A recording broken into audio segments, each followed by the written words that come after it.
2024-25 শিক্ষাবর্ষে ডিগ্রি ভর্তির আবেদন পরবর্তী করণীয়। অনেকেই অপেক্ষায় আছেন যে কবে এসএমএস আসবে বা কবে ভর্তির তারিখ পড়বে, সে বিষয়টি ক্লিয়ার করার জন্য ভিডিওটি তৈরি করলাম।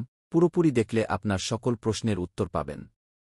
অনলাইনে প্রাথমিক আবেদন ফরম পূরণ ও এর প্রিন্ট পিডিএফ কপি সংগ্রহের সর্বশেষ তারিখ ছিল 26 অক্টোবর 2025 বিকাল 4টা পর্যন্ত।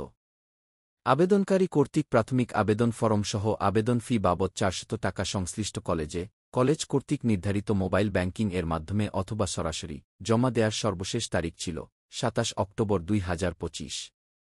কলেজ কর্তৃক প্রাথমিক আবেদন ফরম অনলাইনে নিশ্চয়ন করার সর্বশেষ তারিখ ছিল 28 অক্টোবর 2025। যাদের আবেদন নিশ্চয়ন হয়েছে তাদের মোবাইলে একটি মেসেজ চলে গেছে।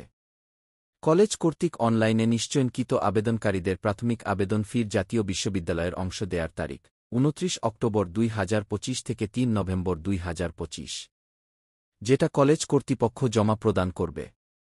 এখন কথা হচ্ছে ভর্তি কবে শুরু হবে। যেহেতু 3 নভেম্বর 2025 তারিখ পর্যন্ত আবেদন কার্যক্রম চলমান রয়েছে, তাই ভর্তির তারিখ 3 নভেম্বর তারিখের পরে যে কোনো দিন। অনেকেই প্রশ্ন করে যে কোনো এসএমএস আসবে কিনা। ভর্তির চান্স পেলেও মোবাইলে কোনো এসএমএস যাবে না। 3 তারিখের পরে 7 দিনের ভিতরে প্রথম মেধা তালিকা প্রকাশ করা হবে। প্রথম মেধা তালিকায় যারা চান্স পাবে তাদের মোবাইলে কোনো এসএমএস যাবে না। ফলাফল দেখার জন্য তাদের অ্যাপ্লিকেশন কপি থেকে এডমিশন রোল এবং পিন নম্বর দিয়ে কম্পিউটারে লগ ইন করে দেখতে হবে যে সে কলেজে চান্স পেয়েছে কিনা।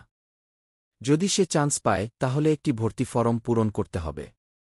ভর্তি ফরম পূরণ করে সাবমিট করলে একটি পিডিএফ ফাইল ডাউনলোড হবে। সেখানে 2টি কপি থাকবে। একটিতে স্টুডেন্ট কপি, অন্যটিতে কলেজ কপি লেখা থাকবে। এই 2টি ফরম সংশ্লিষ্ট কলেজে জমা দিয়ে ভর্তি হতে হবে। আর ভর্তির সময় সাবজেক্ট উল্লেখ করে দিতে হবে আপনি যে সাবজেক্টগুলো নিতে চান। তো এই হলো ডিগ্রি ভর্তির সিস্টেম। সবাইকে ধন্যবাদ।